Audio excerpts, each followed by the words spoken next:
হজরত আদম আলাইসাল্লাম তিনার ফল খেতে ইচ্ছে করছে।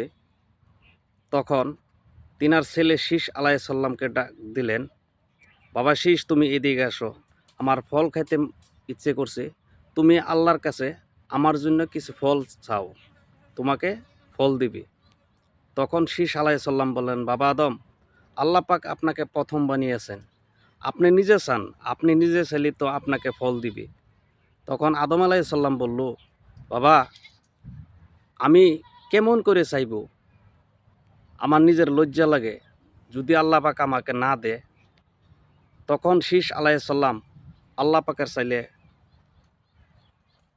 চাইলেন, আল্লাহ, আমার বাবা আদম আলাইসাল্লামের ফল খাইতে ইচ্ছা করছে, আপনি কিছু ফল দেন। তখন তিনার দোয়া কবুল করলেন, আল্লাহ পাকের জান্নাত থেকে ফেরেশতা দিয়ে ফল নিয়ে আসলেন।